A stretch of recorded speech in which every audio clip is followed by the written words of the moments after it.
और अपराधों की इतनी लंबी लिस्ट, बावजूद इसके सूदखोर तोमर ब्रदर्स अब तक फरार है। इनके अपराधों की लिस्ट कितनी लंबी है, चलिए आपको इस रिपोर्ट में समझाते हैं। और अब तक इस मामले पर एक्शन लिया भी गया या फिर नहीं, ये भी इस रिपोर्ट से देखिए।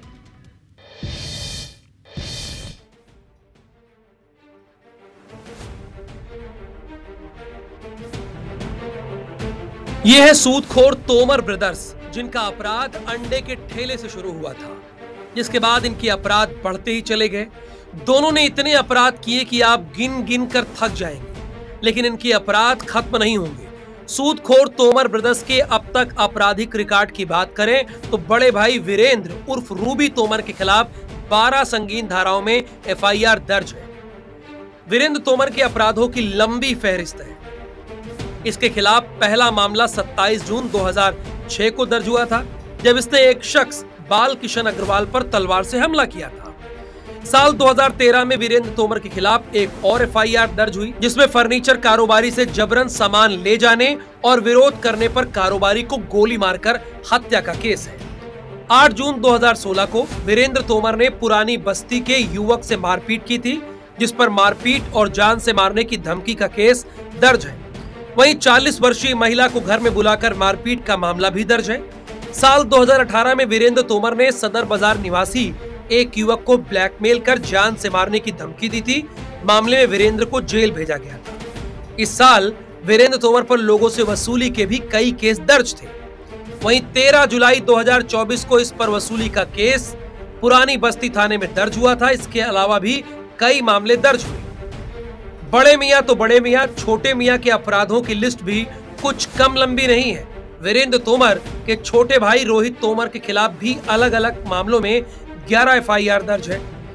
रोहित तोमर के खिलाफ साल 2015 में युवती ने तेलीबांधा थाने में रेप का केस दर्ज कराया था। इस पर शादी का प्रलोभन देकर यौन शोषण का आरोप था। 13 नवंबर 2016 को रोहित तोमर पर देवेंद्र नगर में मारपीट का केस दर्ज हुआ था। बाउंसर के साथ मिलकर जान से मारने की धमकी भी दी थी। 25 सितंबर 2017 को रोहित तोमर ने 40 वर्षीय महिला से गाली गलौच और जान से मारने की धमकी दी थी। पुरानी बस्ती थाने में केस दर्ज कराया गया था। 11 अप्रैल 2018 को इसने पैसे के लेन देन में मारपीट कर फिर से जान से मारने की धमकी दी थी। इस मामले की शिकायत टिकरापारा थाने में दर्ज कराई गई थी। साल 2018 में अमलेश्वर निवासी महिला से गाली गलौच और जान से मारने की धमकी दी थी। पुरानी बस्ती थाने में केस दर्ज कराया गया। वहीं इसी साल हलवाई लाइन में एक युवक को भी जान से मारने की धमकी दी गई। इसकी शिकायत रायपुर कोतवाली में एफआईआर दर्ज कराई गई थी। साल 2024 में अमलीडीह निवासी संजय साहू से मारपीट कर जान से मारने की धमकी दी थी। पुरानी बस्ती थाने में एफआईआर दर्ज है। वहीं इस साल हाइपर क्लब में कारोबारी से विवाद के बाद अपनी पिस्टल से प्राण घातक हमला किया था, जिसकी शिकायत तेलीबांधा थाने में दर्ज कराई गई थी। वहीं साल 2025 में एलओडी क्लब में सड्डू निवासी दशमीत के साथ मारपीट की थी, जिसकी शिकायत तेलीबांधा थाने में दर्ज की गई। तोमर ब्रदर्स को भले ही अब तक पुलिस गिरफ्तार नहीं कर पाई है, लेकिन वीरेंद्र तोमर की पत्नी शुभ्रा सिंह तोमर को विगत दिनों पुलिस ने जरूर गिरफ्तार कर लिया था। वीरेंद्र तोमर घर के आसपास गए थे, इनके द्वारा रिपोर्टिंग की जा रही थी। इसी दौरान कुछ बदसलूकी की गई और साथ ही साथ इनका कैमरा और मोबाइल छीन लिया गया था, जिस पर से इन्होंने पुलिस को सूचना दी। पुलिस तुरंत वहाँ पहुँची और मामले की गंभीरता को देखते हुए प्रभंजन सिंह और संगीता सिंह को हिरासत में लेकर भी थाने लाया गया है। फिलहाल प्रार्थिया से पूछताछ की जा रही है। जो भी तथ्य आएंगे उसके हिसाब से एफआईआर किया जाएगा और आगे कार्रवाई की जाएगी। जी, जो वीरेंद्र तोमर की जो पत्नी है शुभ्रा तोमर, उनके भी चूँकि पूर्व के मामलों में नाम दर्ज है, तो उनको भी आज हिरासत में लिया गया है और हिरासत में लेकर पूछताछ किया जा रहा है।